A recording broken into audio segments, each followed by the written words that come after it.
প্রিয় দর্শক, আজকে আপনাদেরকে কলই শাক চিংড়ি মাছ দিয়ে রান্না করে দেখাবো। একেবারে সবুজ রেখে, এবং কলই শাক অনেকেই বলেন রান্না করতে গেলে নাকি টকটক হয়ে যায়। তো কিভাবে টক হবে না এবং সবুজ রেখে রান্নাটা করা যায় সেটাই আজকে আপনাদেরকে সে টিপস সহ দেখিয়ে দিব। চলুন মূল রান্নায় চলে যায়। আসসালামু আলাইকুম, রিতাস কিচেন থেকে আপনাদের সকলকে অভিনন্দন জানাচ্ছি। একটা কড়াই বসিয়ে দিয়ে তার মধ্যে আমি 1/3 কাপের মতো তেল দিয়ে দিলাম। তেলটা যখন গরম হয়ে আসবে, এখানে পেঁয়াজ কুচি দিয়েছি কিছুটা, তারপরে দিয়ে দিব রসুন। থেতো করে নিয়েছি আমি, থেতো করলে একটু সুন্দর স্মেল আসে। পেঁয়াজ রসুনটা যখন বাদামি হয়ে আসবে, হালকা বাদামি, তখন এখানে আমি চিংড়ি মাছ দিব। তার আগে এখানে হালকা বাদামি করে নিচ্ছি আমি। চুলার আঁচটা এই পর্যায়ে মিডিয়াম লো হিটে রেখেই করছি। একই আছে এই শাকটা রান্না করবেন, এই টিপসটা আমি বলে দিচ্ছি, তাহলেই আপনার শাকটা টকও হবে না। খুব কম সময়ের মধ্যে রান্নাটা করতে হবে।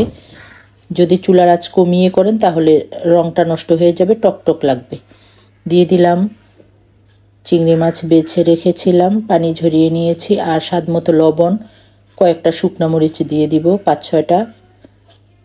কাঁচামরিচটা না দেওয়াই ভালো এই শাকে। আর সামান্য 1 চিমটির মতো হলুদ দিয়ে দিলাম, কারণ এটা আমি চিংড়ি মাছের জন্য দিয়েছি, কারণ চিংড়ি মাছটা একটু ফ্যাকাশে দেখা যাবে, সেজন্য। শুধু মাছটার জন্য। শাকে কখনো হলুদ দিলে আপনারা বলতে পারেন যে হলুদ কেন দিয়েছে, শুধু মাছটার জন্য দিয়েছি। আর এখানে কলই শাকটা দিয়ে দিলাম। এই শাকটা একদম মিহি করে কেটে নিতে হবে। যদি মোটা হয় তাহলে শাকটা হতে দেরি হবে, তখনই টক হয়ে যাবে। এটা একটা গুরুত্বপূর্ণ টিপস। কলই শাক যতটুকু সম্ভব আপনারা একদম মিহি করে কেটে নেবেন, নিলে খুব কম সময়ে সিদ্ধ হয়ে যাবে। চুলার আঁচটা একটু মিডিয়ামের চেয়ে বেশি রাখবেন। এখন ঢেকে দিলাম 1.5-2 মিনিটের মতো। তারপরে 1.5-2 মিনিট পর ফিরে আসছি আমি ঢাকনা খুলে। এখন আর ঢাকনা দিব না, সিদ্ধ হয়ে গেছে আমার শাকটা। এখন পানি শুধু নেড়ে পানিটা শুকিয়ে নিব শাকের।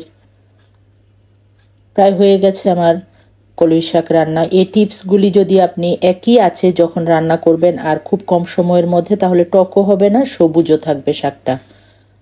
পানিটা প্রায় শুকিয়ে গেছে আমার শাকের।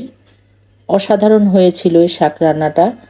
আপনারা বাসায় আমি যেভাবে করেছি ঠিক সেভাবেই রান্নাটা করার চেষ্টা করবেন। আশা করি নিরাশ হবেন না। আমার রেসিপিগুলি ভালো লাগলে লাইক, কমেন্ট, শেয়ার করবেন এবং আমার ইউটিউব চ্যানেলটি সাবস্ক্রাইব করে দিবেন। আগামী পর্বে আবার যে কোনো নতুন রেসিপি নিয়ে হাজির হব ইনশাল্লাহ। সেই পর্যন্ত সবাই ভালো থাকবেন, সুস্থ থাকবেন। আল্লাহ হাফেজ।